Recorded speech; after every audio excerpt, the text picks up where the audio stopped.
আসসালামু আলাইকুম। ক্লাস 5 এ তোমাদের সকলকে স্বাগতম। আমরা পূর্ববর্তী ক্লাসে কজেটিভ ভার্ব নিয়ে আলোচনা করেছি।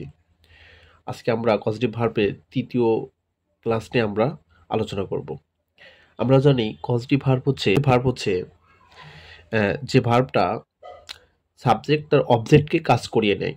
মানে একজন আরেকজনকে দিয়ে কাজ করিয়ে নেয়। সেটা হচ্ছে কজেটিভ ভার্ব। আর কজেটিভ ভার্বের মানে কিছু ভার্ব আছে যে ভার্বগুলো কজেটিভ ফর্ম নেই। সে ভার্বগুলোর পূর্বে ৫টা ভার্ব বসিয়ে আমরা কজেটিভ ফর্মে নিয়ে আসি। তো তারই ধারাবাহিকতায় আমরা ৩টা ভার্ব নিয়ে আলোচনা করেছি। আজকে আমরা তার ২টা ভার্ব নিয়ে আলোচনা করব। একটা হচ্ছে লেট আর একটা হচ্ছে হেল্প।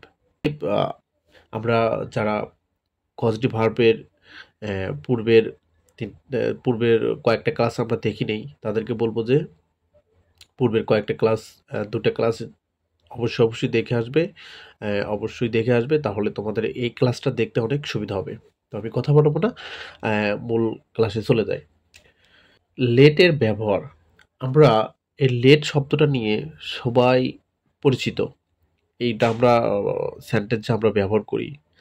কিভাবে ব্যবহার করি? আমরা সেন্টেন্সে মানে ব্যবহার দেখেছি। কিন্তু এটা কিভাবে ব্যবহৃত হয় আমরা অনেকে জানি না বা আমরা এটা বুঝি না।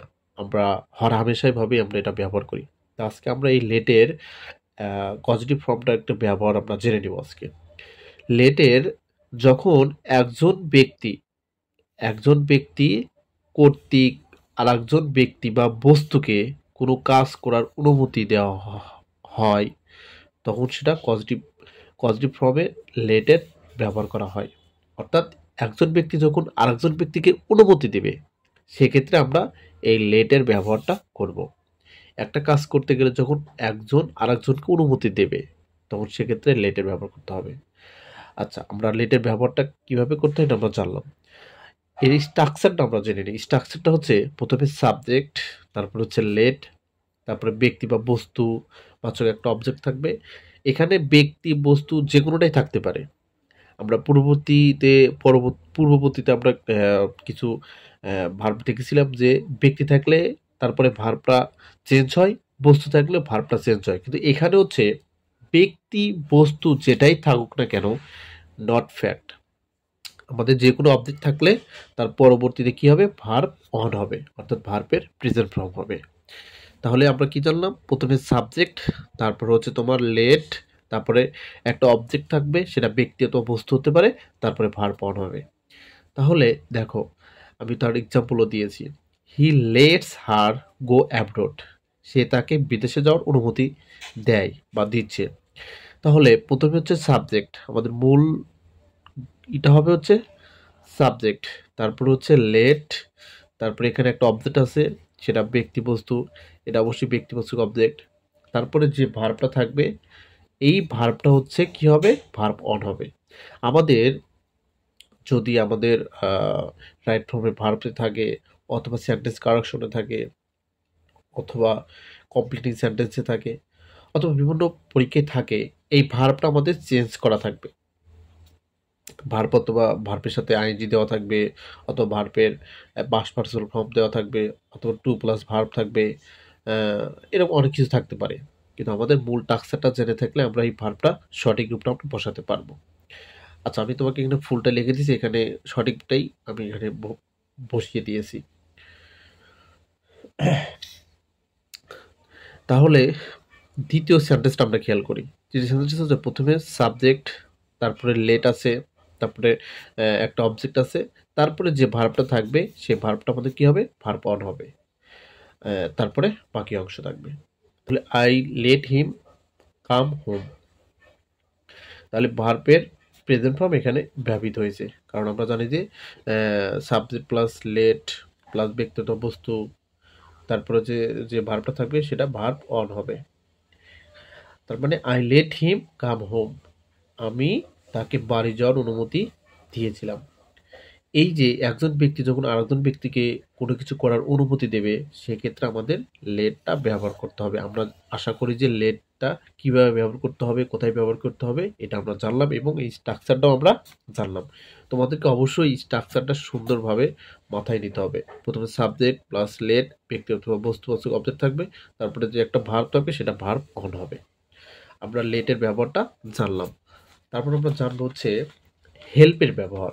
আমরা হেল্পের ব্যবহারটা জানবো। হেল্পটা হচ্ছে একজন ব্যক্তি আরেকজন ব্যক্তিকে যখন সাহায্য করার মাধ্যমে কোনো কাজ সম্পূর্ণ করে, সেক্ষেত্রে পজিটিভ ফর্মের হেল্পটা ব্যবহার করতে হয়। একজন ব্যক্তি যখন আরেকজন ব্যক্তিকে সাহায্য করার মাধ্যমে কোনো কাজ সম্পূর্ণ করে, তখন সেক্ষেত্রে হেল্পটা ব্যবহৃত হয়।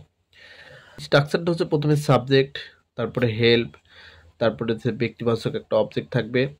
এখানে শুধু ব্যক্তিবাচক অবজেক্ট থাকবে, এখানে ব্যক্তি অথবা বস্তু না, শুধু ব্যক্তিবাচক অবজেক্ট থাকবে, এটা মাথায় রাখতে হবে। শুধু ব্যক্তিবাচক অবজেক্ট থাকবে, ব্যক্তি থাকবে এখানে।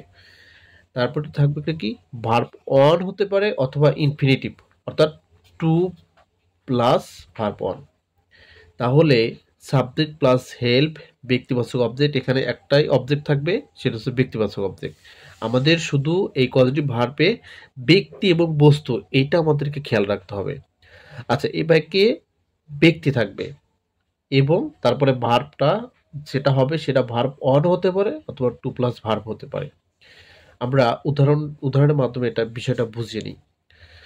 মাই মাদার সাবজেক্ট, তারপরে একটা ভার্ব থাকবে হেল্প, অবজেক্ট থাকবে ব্যক্তিবাচক অবজেক্ট মি, তারপরে যে ভার্বটা আছে রান, এই রানটা আমি ভার্ব অনও দিতে পারি, টু প্লাস ভার্বও দিতে পারি।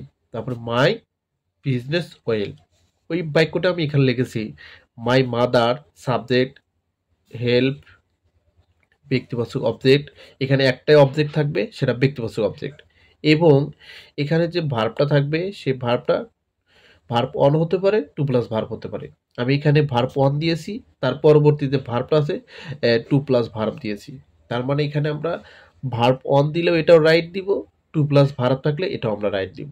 শুধু আমাদের মাথায় রাখতে হবে কি এখানে শুধু অবজেক্ট থাকবে ব্যক্তিবাচক অবজেক্ট। আচ্ছা, তারপরে ভার্ব অন অথবা টু প্লাস ভার্ব, যেটাই থাকুক সেটাই আমাদের রাইট আনসার। তো এটাই ছিল আমাদের আজকের আলোচনা, লেট এবং হেল্পের আলোচনা। এই আলোচনার মাধ্যমে আমরা পজিটিভ ভার্বের মূল আলোচনাগুলো আমরা এই ক্লাসের মাধ্যমে শেষ করে দিলাম। আর হচ্ছে যে পরবর্তীতে আমরা নতুন কোনো বিষয় নিয়ে তোমাদের সামনে আসব। তোমরা কোন বিষয়ে জানতে চাও এটা আমাকে অবশ্যই কমেন্টে জানাতে পারো, আমরা ওই বিষয় নিয়ে আমরা আলোচনা করব। তো তারপরে পজিটিভ ভার্ব নিয়ে যদি তোমাদের কোনো সমস্যা থাকে আমাদেরকে সরাসরি ইনবক্স করতে পারো অথবা কমেন্টে জানাতে পারো, আমরা সংশোধন করার চেষ্টা করব। তো আশা রাখি সবাই ভালো থাকবে, আর আমাদের ক্লাসটা অবশ্যই শেয়ার দিবে। আর যদি তোমরা নতুন হয়ে থাকো পেজটাতে ফলো এবং আমাদের ইউটিউব চ্যানেলটা সাবস্ক্রাইব করে রাখবে। তো আজকে এই পর্যন্তই, ভালো থাকো সবাই, সুস্থ থাকো, আসসালামু আলাইকুম।